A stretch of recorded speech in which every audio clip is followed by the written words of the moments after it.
जय गुरु जी। शुक्राना गुरु जी।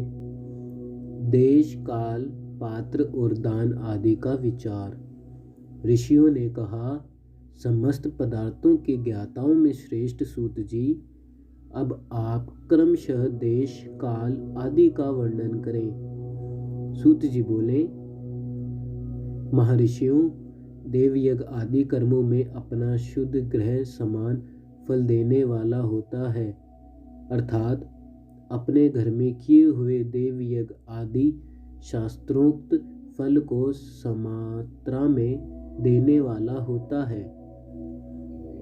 गौशाला का स्थान घर की अपेक्षा 10 गुना फल देता है। जलाशय का तट उससे भी 10 गुना महत्व रखता है, तथा जहाँ बैल, तुलसी एवं पीपल वृक्ष का मूल निकट हो, वह स्थान जलाशय के तट से भी 10 गुना फल देने वाला होता है।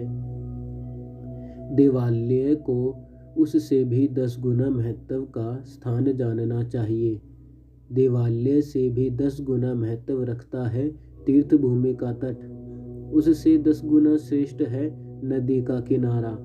उससे 10 गुना उत्कृष्ट है तीर्थ नदी का तट, और उससे भी 10 गुना महत्व रखता है सप्तगंगा नामक नदियों का तीर्थ। गंगा, गोदावरी, कावेरी, ताम्रपणी, सिंधु, सरयू और नर्मदा, इन 7 नदियों को सप्तगंगा कहा गया है। समुद्र के तट का स्थान इनसे भी 10 गुना पवित्र माना गया है, और पर्वत के शिखर का प्रदेश समुद्र तट से भी 10 गुना है। सबसे अधिक महत्व का वह स्थान जानना चाहिए जहाँ मन लग जाए। यहाँ तक देश का वर्णन हुआ, अब काल का तारतम्य बताया जाता है। सतयुग में यज्ञ, दान आदि कर्म पूर्ण फल देने वाले होते हैं, ऐसा जानना चाहिए। त्रेता युग में उसका 3/4 फल मिलता है। द्वापर में सदा आधे ही फल की प्राप्ति कही गई है। कलयुग में 1/4 ही फल की प्राप्ति समझनी चाहिए, और आधा कलयुग बीतने पर उस चौथाई फल में से भी 1/4 कम हो जाता है। शुद्ध अंतःकरण वाले पुरुष को शुद्ध एवं पवित्र दिन समफल देने वाला होता है। विद्वान ब्राह्मणों, सूर्य संक्रांति के दिन किया हुआ सत्कर्म पूर्वोक्त शुद्ध दिन की अपेक्षा 10 गुना फल देने वाला होता है, यह जानना चाहिए। उससे भी 10 गुना महत्व उस कर्म का है जो विषु नामक योग में किया जाता है। दक्षिणायन आरंभ होने के दिन, अर्थात कर्क की संक्रांति में किए हुए पुण्य कर्म का महत्व विषुवस से भी 10 गुना माना गया है। उससे भी 10 गुना मकर संक्रांति में, और उससे भी 10 गुना चंद्र ग्रहण में किए हुए पुण्य का महत्व है। सूर्य ग्रहण का समय सबसे उत्तम है। उसमें किए गए पुण्य कर्म का फल चंद्र ग्रहण से भी अधिक और पूर्ण मात्रा में होता है। इस बात को विज्ञ पुरुष जानते हैं। जगत रूपी सूर्य का राहु रूपी विष से संयोग होता है, इसलिए सूर्य ग्रहण का समय रोग प्रदान करने वाला है। अतः उस विष की शांति के लिए उस समय स्नान, दान और जप करें। वह काल विष की शांति के लिए उपयोगी होने के कारण पुण्यप्रद माना गया है। जन्म नक्षत्र के दिन तथा व्रत की पूर्ति के दिन का समय सूर्य ग्रहण के समान ही समझना चाहिए, परंतु महापुरुषों के संग का काल करोड़ों सूर्य ग्रहण के समान पावन है, ऐसा ज्ञानी पुरुष जानते मानते हैं। तपोनिष्ठ योगी और ज्ञाननिष्ठ यति ये पूजा के पात्र है, क्योंकि यह पापों के नाश में कारण होते हैं। जिसने 24 लाख गायत्री का जप कर लिया हो, वह ब्राह्मण भी पूजा का उत्तम पात्र है। वह संपूर्ण फलों और भोगों को देने में समर्थ है।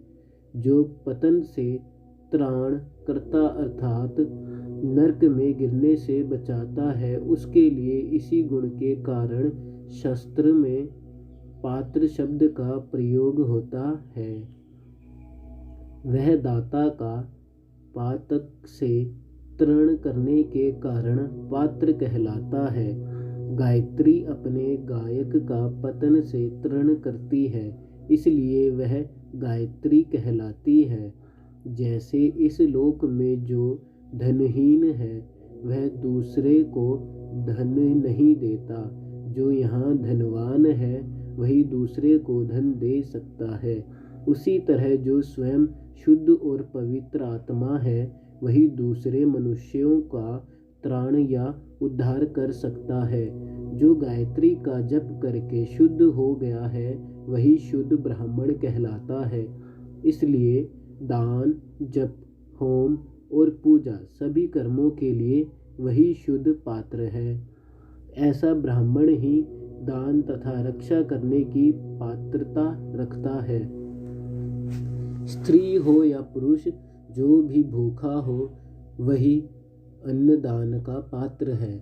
जिसको जिस वस्तु की इच्छा हो, उसे वह वस्तु बिना मांगे ही दे दी जाए तो दाता को उस दान का पूरा पूरा फल प्राप्त होता है। ऐसी महर्षियों की मान्यता है। जो सवाल या याचना करने के बाद दिया गया हो, वह दान आधा ही फल देने वाला बताया गया है। अपने सेवक को दिया हुआ दान 1/4 फल देने वाला होता है। विप्रवों, जो जाति मात्र से ब्राह्मण है और दीनतापूर्ण वृत्ति से जीवन बिताता है, उसे दिया हुआ धन का दान दाता को इस भूतल पर 10 वर्षों तक भोग प्रदान करने वाला होता है।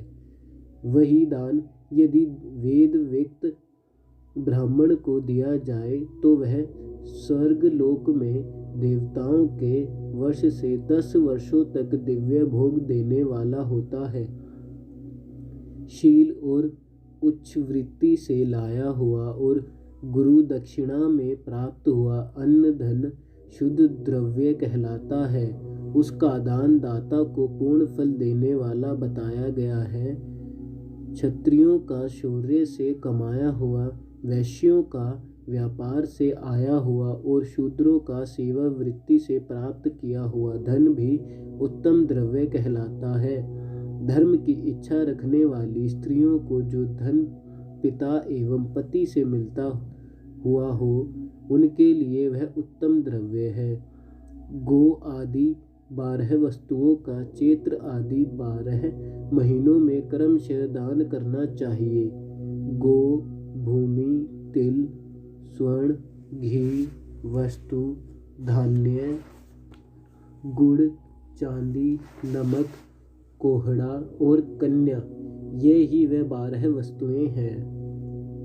इनमें गोदान से कायिक, वाचिक और मानसिक पापों का निवारण तथा कायिक आदि पुण्य कर्मों की पुष्टि होती है। ब्राह्मणों, भूमि का दान इहलोक और परलोक में प्रतिष्ठा की प्राप्ति करने वाला है। तिल का दान बलवर्धक एवं मृत्यु का निवारक होता है। सुवर्ण का दान जठराग्नि को बढ़ाने वाला तथा वीर्यदायक है। घी का दान पुष्टिकारक होता है। वस्त्र का दान आयु की वृद्धि करने वाला है, ऐसा जानना चाहिए। धान्य का दान अन्न धन की समृद्धि में कारण होता है। गुड़ का दान मधुर भोजन की प्राप्ति करने वाला होता है। चांदी के दान से वीर्य की वृद्धि होती है।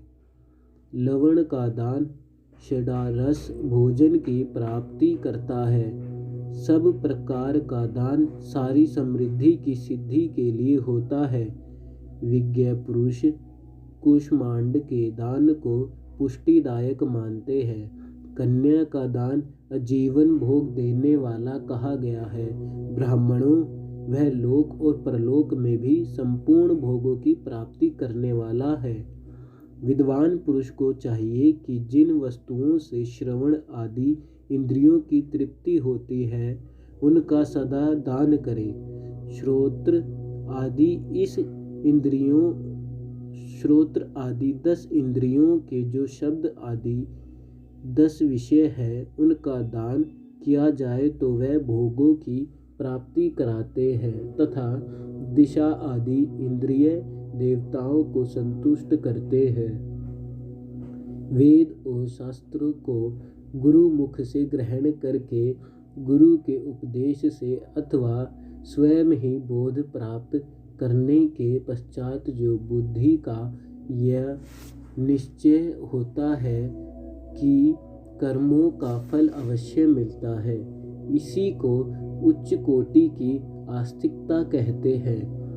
भाई, बंधु अथवा राजा के भय से जो आस्तिकता बुद्धि या श्रद्धा होती है वह कनिष्ठ श्रेणी की आस्तिकता है जो सर्वदा दरिद्र है।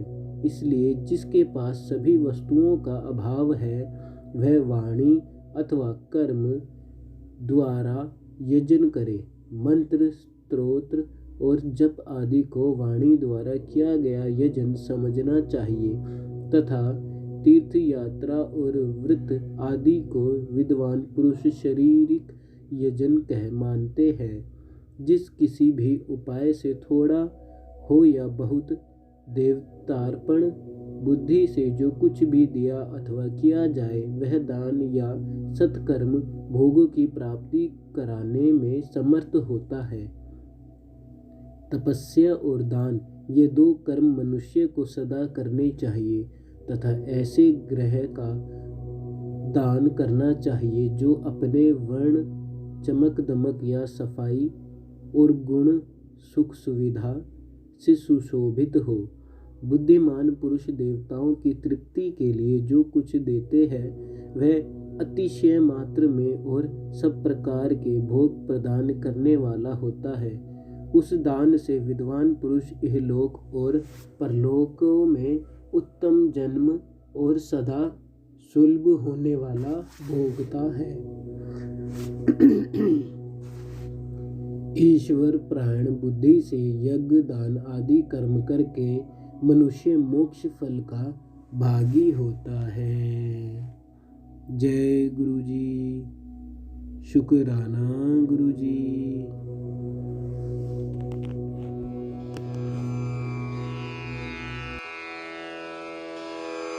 जय गुरु जी की। अब हम मंत्र जाप करेंगे।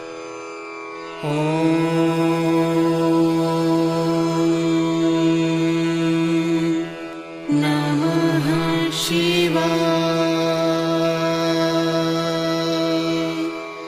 शिव जी सदा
शिव जी सदा सहाय।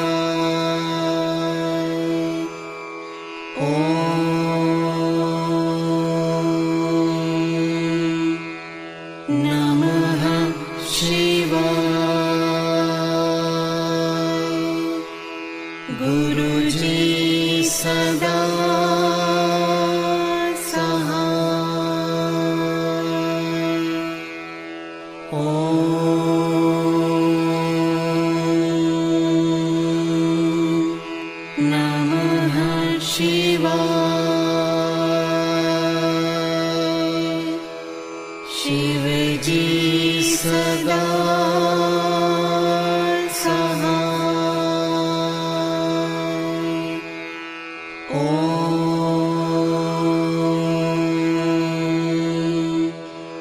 नमः शिवाय। गुरु जी सदा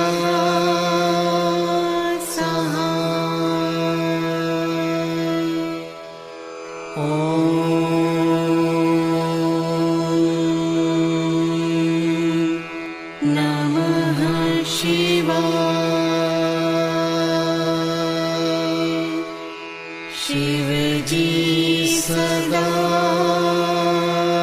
सहाय। ओम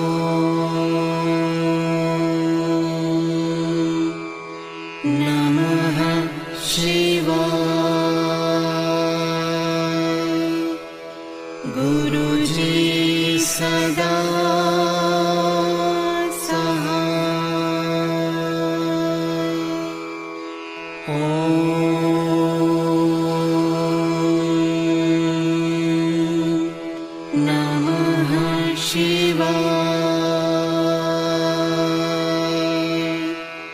शिव जी सदा सहाय। ओम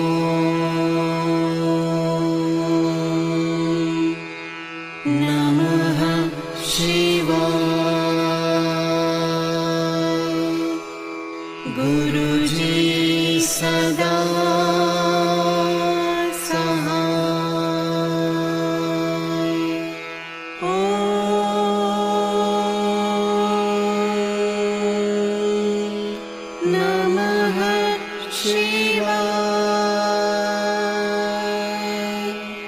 शिव जी सदा सहाय। ओम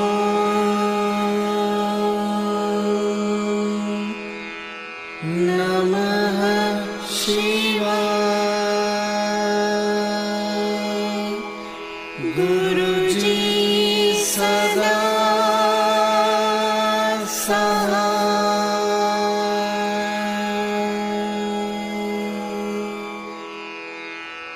जय गुरु जी की।